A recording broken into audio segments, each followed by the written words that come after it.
Hello everyone, I wanted to go through the knotless knot with you one more time because last time I did a demonstration with this I used a creel hook, which is this, which isn't ideal.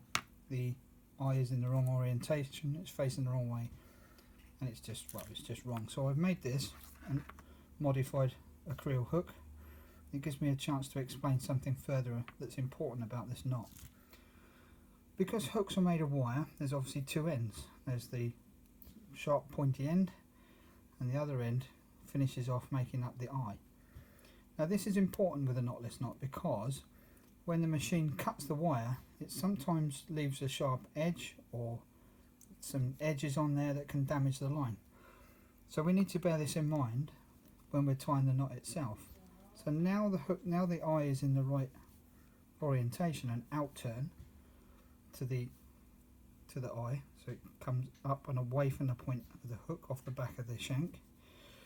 So we take our line and we put it down through the eye, and as before on the other tutorial, if you've seen it, I always make sure that the knot of the loop tied to keep the band on is kind of level with the bend of the hook.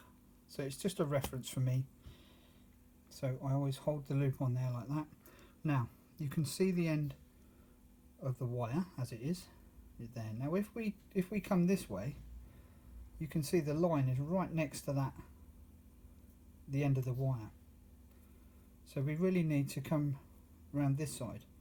So that's why we go away from the end of the wire like that, and then whip it down.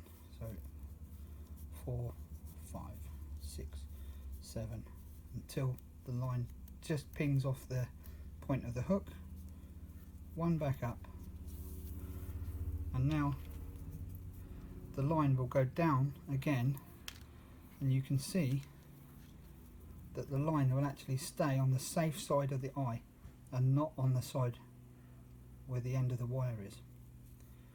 Now just to make things more fun, not all hooks are the same, so you will have to pay attention to which side of the shank the end of the wire is on.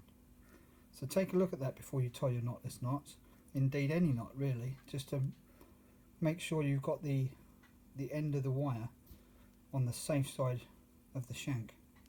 It's a little bit of a tip for you there, and a handy one to know. It can actually damage the line and cut it and make you lose fish, and none of us want that. So that's the second version of the knotless knot.